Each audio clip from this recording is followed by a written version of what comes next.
Retail sales just posted their best month in a while, up 0.9% in May. The American consumer is very much alive.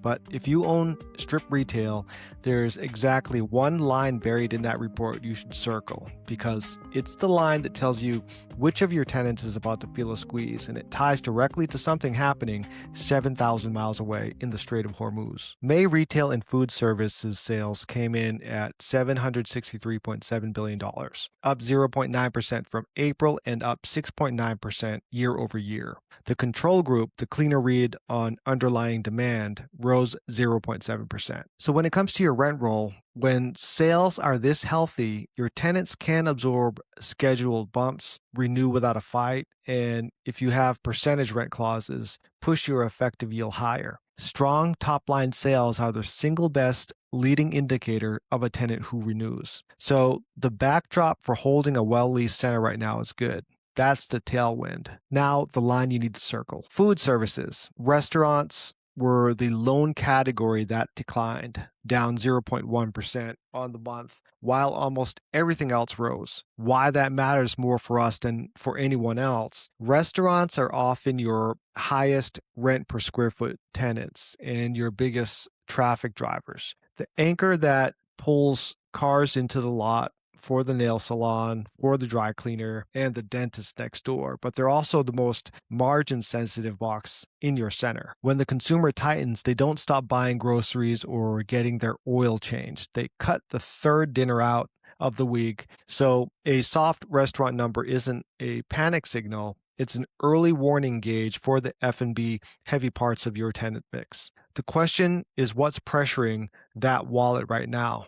And that answer is sitting at the gas pump. If your center is F&B weighted, treat this month's restaurant dip as a cue to pressure test those tenants now. Sales to rent ratios, not just whether the check cleared. Healthy occupancy cost ratios on your restaurants are what protect your renewals and your exit cap rate.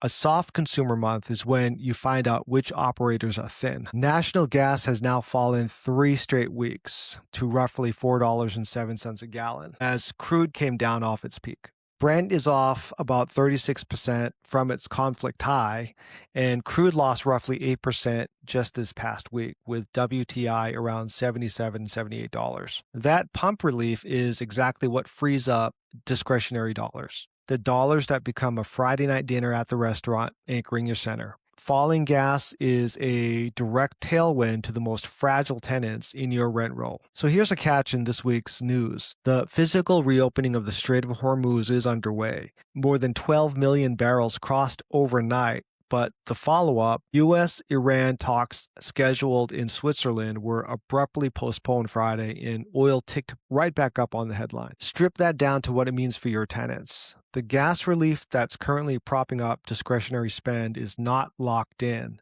It's riding on a negotiation that just had stumbled, and if those talks stay stalled and pump prices climb again, the first place it shows up in your portfolio is the restaurant row we just flagged. This chain is short and direct.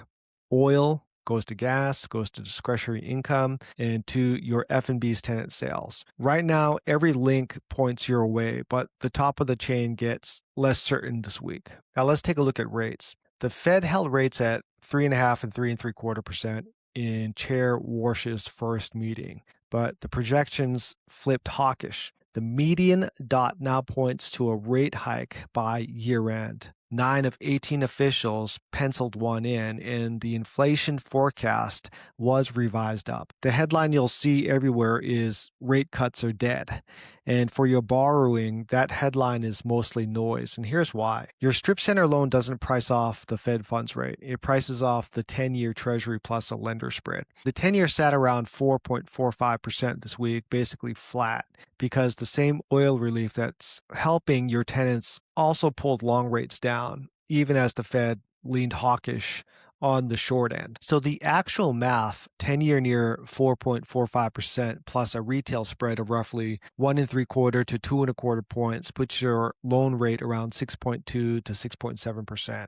run that against your NOI for your debt service coverage ratio, and what's left behind is your cash on cash. That range barely moved this week. What actually changed isn't your cost of capital, it's the planning assumption. The market spent months underwriting deals to a rate cut that was supposedly coming later this year. The Fed just took that cut off the table. If your hold or refi math only works on the assumption of cheaper money arriving, that assumption is now gone, even though your real loan rate is about where it was. So some things to think about for this week. Number one, if you're holding, stress test your F&B tenants against a gas reversal. The peace talks flip is your signal to do it this month, not next quarter.